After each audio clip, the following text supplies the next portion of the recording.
5,000 adults, and the qualification is you had to be within 125% of the poverty threshold, which that year was $34,000. So what they discovered is there's about 50 million Americans who live in that sphere, which is a lot of people for 330 million in a population. And they just found out some things that were kind of troublesome. And so I'm going to do a little pop quiz, right? I'm not going to report to anybody if you know. The percentage of low-income Americans that qualified for this LSC funded. So the Legal Services Corporation in Washington works through public aid, legal aid throughout the country. They disperse their money to provide legal aid. The question, though, the first question is the percentage of low-income Americans who are qualified, but they were turned away. They were turned away because there simply weren't any lawyers. Any guess? Well, just on your own, think of what you think the percentage is. All right, keep it in your mind. I'm not going to ask you to raise your hand, but it's a pretty significant number. Almost half of the people who have legal aid, they qualify for legal aid. They're at that 125% of the poverty line. And that's not insignificant. Another thing they found is the percentage of the same group, low-income Americans who had at least one legal issue that they had to deal with during the year. Now this one's probably an easier lift, but it was 75% they found had a legal issue. So you can start in your mind realizing the number of people who just simply don't get legal aid. And then how important is justice to God? What do you think? Not important? That's kind of a giveaway answer. But that's kind of like this college answer. You know that one or two are pretty much wrong. But is it 10%? Is it the second most thing? It's the sixth most prominent theme in the Bible. Any guesses? What do you think? Who says 10? 10th? Who says second? All right. Who says sixth? Yeah, so it's the second most prominent theme in the scriptures. And here's kind of a telling question, and hopefully it's why some of you are in this room.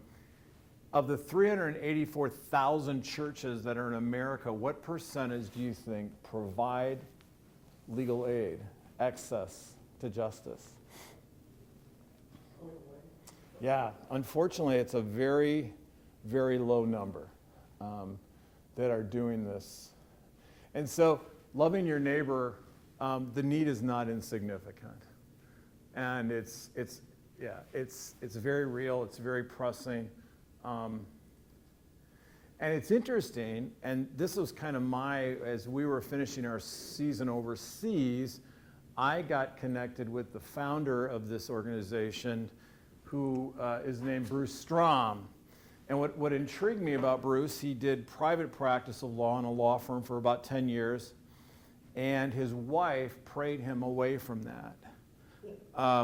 She had been praying and praying that he would sell his law practice and go into pro bono services.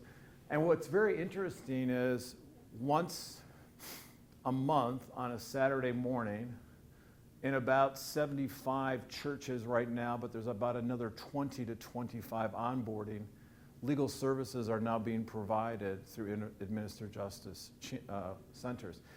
Because the report, as you all know, lawyers do not get a good report in the New Testament. It's usually woe, woe, and woe. And so I was intrigued that a lawyer had figured out a way to get people into a church on Saturday morning to get legal aid, who then, all of a sudden, the church becomes a friendly place. And we've had people who've come, and I'll talk about that in a few minutes, who've come and actually have come to faith through the ministry, opening the door into the local church. So it's great stuff.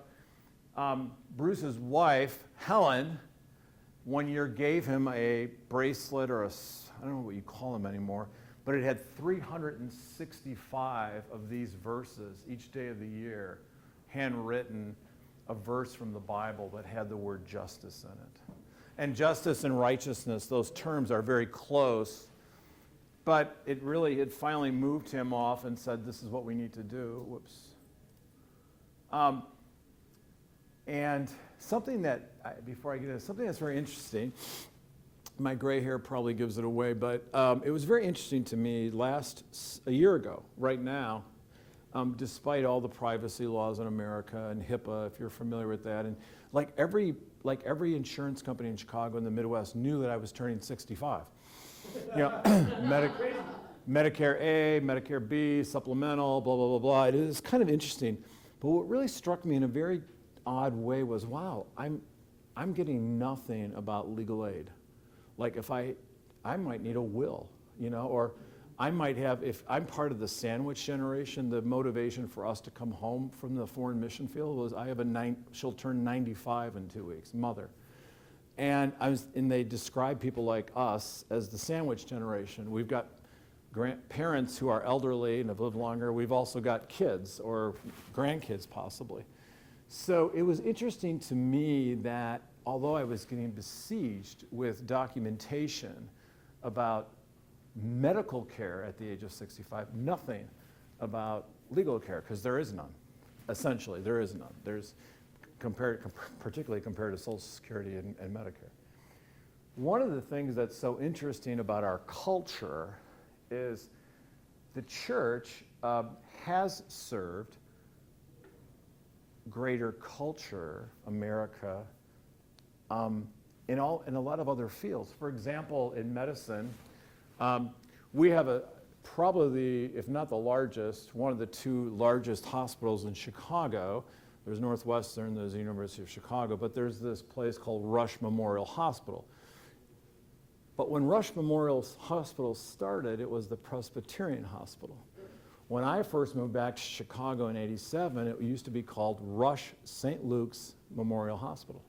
And eventually it just got crunched into Rush. Loma Linda was started by the Seventh-day Adventists. It's a very well-known place out in California. It's interesting, Lawndale Christian Center, again, they are right in the west side of Chicago, northwest side.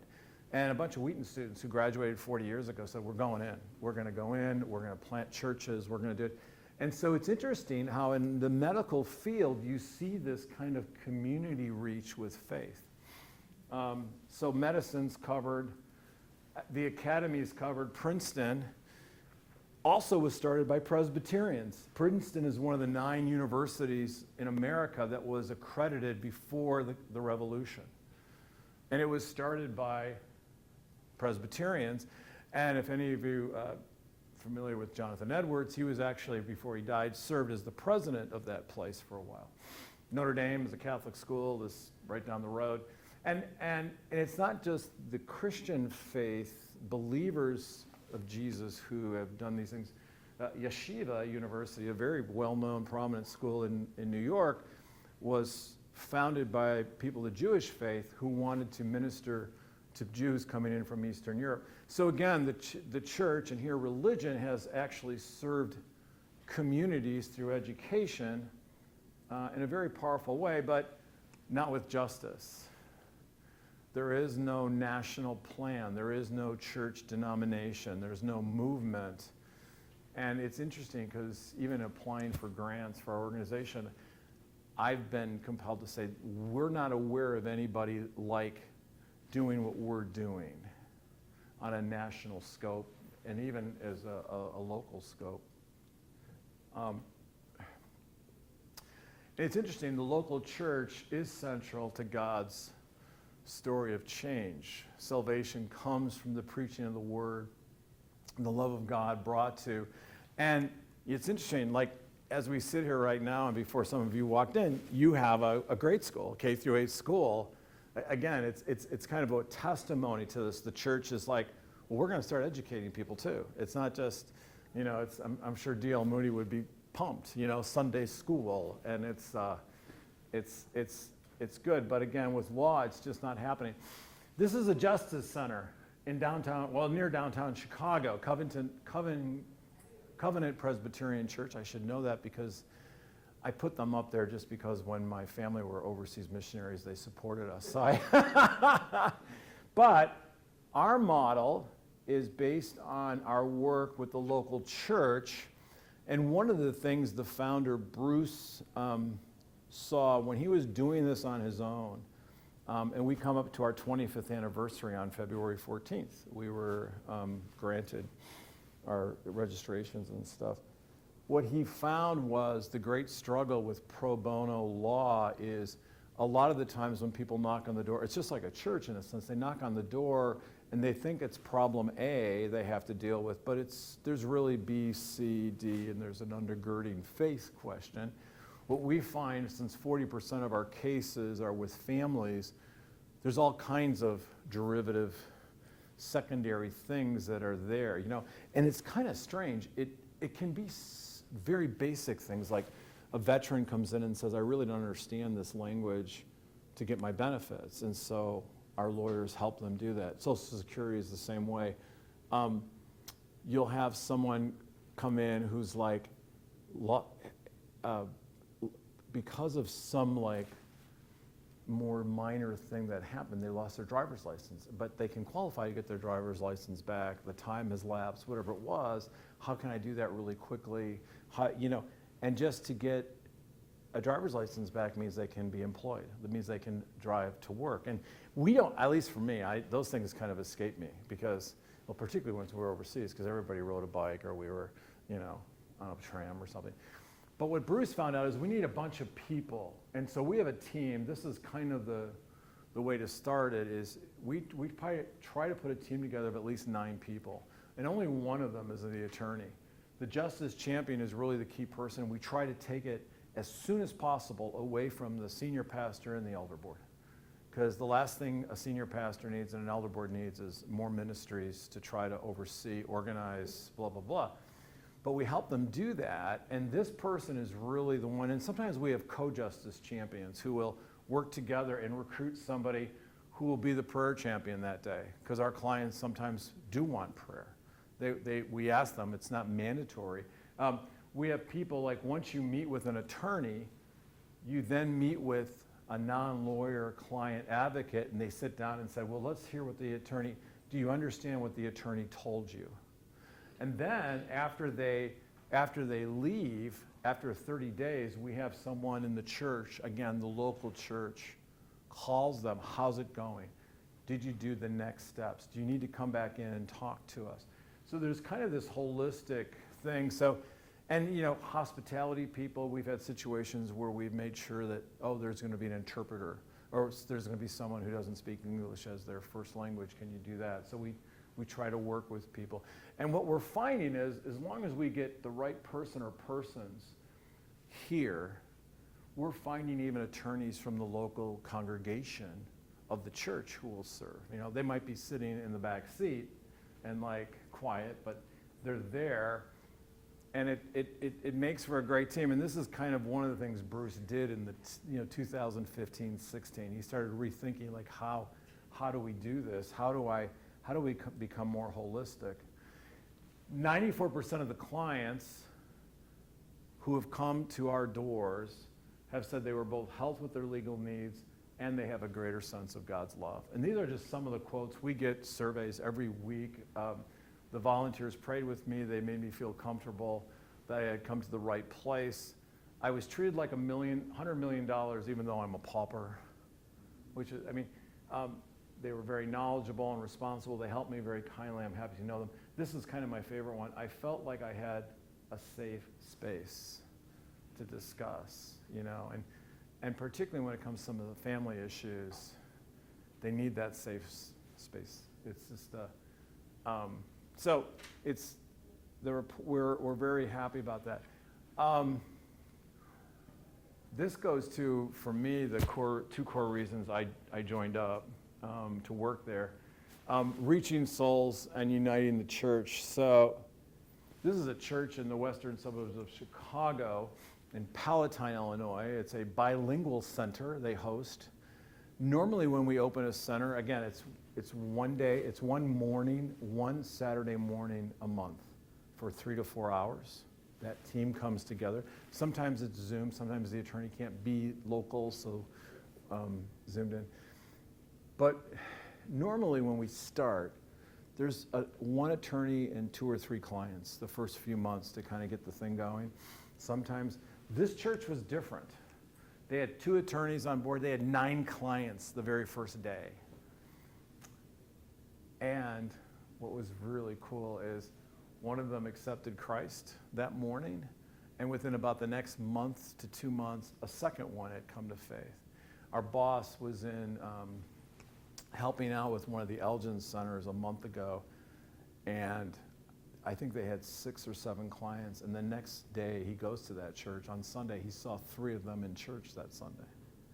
And so I don't want to overstate it, but we're starting to see those little things. I don't know if it's because I was a missionary, but one of my mantras is God can still separate the Red Sea if he needs to. But what I find at my age is it's small, consistent, and small steps of faith that really augur well. You know, that if we can just continue to take these small, consistent steps of faith, God responds in just a very significant way. So saving souls, nothing better than that on earth. But here's the other thing that's interesting, is uniting the church. Again, it's not like it's going to be in the front page news, but we are starting to see this church in particular is in Oak Brook, Illinois. They have 6 lawyers from the church itself who can serve, and they don't need them all the time. And we had a need in another, I'll do it. I'm going to be on vacation. I'm in Florida. I'm now retired, but I can zoom in, have the team there, and I'll provide the counsel. And so you're seeing these small, and that transcends not just, people in the outer bounds. It's trying to unite people who are like inner city churches, smaller churches that are moving forward. And to me, it's remarkable to be there to watch this actually happening. In my area where I live, there are 3 towns: Batavia, Geneva, and St. Charles, and they're called the Tri-Cities, and there's 100,000 people in the 3 areas. So I don't know if any of you are familiar with Aurora, Illinois, or Elgin, Illinois. When I grew up in Joliet, I'd never even heard of these 3 cities. It's like I was a blue-collar guy from Joliet. My dad was a fireman, but what I found is these 3 cities I moved there. We had a center in Batavia. They were trying to open one in Geneva, the street, and there was a person there who was probably my age or older, and was not like me, not a good IT person. The lady who was in charge of the center said, I'll drive up. I'll come up on Saturday. I'll help you with all your IT stuff. And I'm just like, okay, that's just, these small things where the church is kind of working together it's great stuff. We have many partners now that are partnering with us. Last year, we developed a partnership with Prison Fellowship. You may be familiar, Prison Fellowship, Chuck Colson. They had 4,000 Angel Tree churches across the country. They're trying to go to even another level now because they've always tried to take care of the kids and the spouse who's at home. I think it actually started with Christmas gifts and stuff, but now it's growing. And they said, we want to make sure people in these, and they chose 5 cities, and we traveled with them last year to Atlanta, Dallas, Houston, Baltimore, and then of course Chicago's in our backyard. Say, can you help if our kids need legal representation? And so we've started working with them. We're obviously with the Great Commission Collective, Salvation Army, and then we're, and this is in the western region in Phoenix area, and then some local, both in Chicago, and that's how we're trying to work. We're trying our best to keep our staff. We have I don't want to say tiny, but it's a pretty small staff. There's 12 people full-time who work there. And we're trying to go, this is where we are right now. These are the states we're in. The darker states are states where we have centers. The light blue, we have signed articles, and churches will be opening up. And we're at 18 now. 18 states are either hosting or onboarding justice centers. We do not, we don't have one in Iowa, and we don't have one in Michigan, just so you people know that. We do have a couple in Texas. That's it. Do you have any questions things that I can follow up with. What can we do for you? Well, you can do a couple of different things. First of all, I'm over in the gym over there. I have some, I call it positive propaganda to give.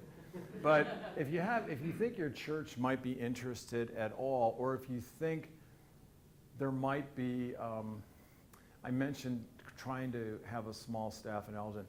We are trying to face the scalability question. How do we scale and keep our overhead low? And so basically, as we go into our 25th anniversary year, ambassadors is a huge thing. Your church may not be ready for it, or you might share it with somebody on your deacon board or elder board, and well, maybe, but that would be great because we don't know people in all the churches, obviously. So if you could even come by, I'm usually at the table. I'm the only one here because we're, like I said, we're kind of thin staff. Some were in Portland a couple weeks ago, but to really just to be on the lookout of people, churches in your area who might be open and interested in our model, because we have if you scan the QR code, we have, we call them Explore Gospel presentations that we do online once a month. People can just join up and do that and find out. Certainly can pray for us too, because 25 years for a nonprofit parachurch organization is pretty cool. We have represented, starting with Bruce, thousands and thousands of indigent clients whose lives have been really changed. One of the, besides my story of that church where these two people got saved, we had a situation where a Ukrainian refugee found her way in Arizona, in the Phoenix area last spring. She was with child. Her husband had moved first. I don't remember all the facts, but it really went in a bad direction. And she found herself in serious trouble. She found out about us. She went to our centers, got the legal help she needed. But then, and this is where that model, the church took care of her. They found her an apartment. They came alongside of her, helped, I think maybe with the child too. I don't know all the story, but it was kind of like, and her husband unfortunately just walked away from the situation. And so, yeah, I mean, it doesn't get better than that, So we need prayer, and we need people to be our ambassadors. So if you know an attorney who might, because the nice thing about attorneys is they don't have to, because we are a nonprofit and because we're doing pro bono, the Supreme Courts that oversee each of the states, not in all cases, but in many cases, they take a different view on, like, you can be if you're an Illinois lawyer, you can't practice law in Iowa. You have to be certified by us. But what we're finding, because we're kind of every state we go to, we're having to review all the local rules. They call them in the ADR rules for attorneys. We're finding that attorneys can help in limited cases, particularly when we don't go to court and we don't do criminal cases, but we do have a referral system too. So if you know attorneys, that's pretty much churches, justice champions, and who are non-attorneys usually, and attorneys. Those are the things. And again, they don't have to be at your church. They really don't. You might know somebody. We actually have one of our centers in Houston, the guy who got us going there said, I'm working at this church A, but I know we're not ready for this. But I know church B, where I fellowship every once in a while, is ready. And so those kinds of things have happened. There's that, kind of working together kind of thing. So, yeah. Anything else? Okay, well, thanks for coming. And like I said, I'll be in the gym most of the afternoon and tomorrow if you want to come by and get some stuff. So, thanks so much. Thank you. Thank you.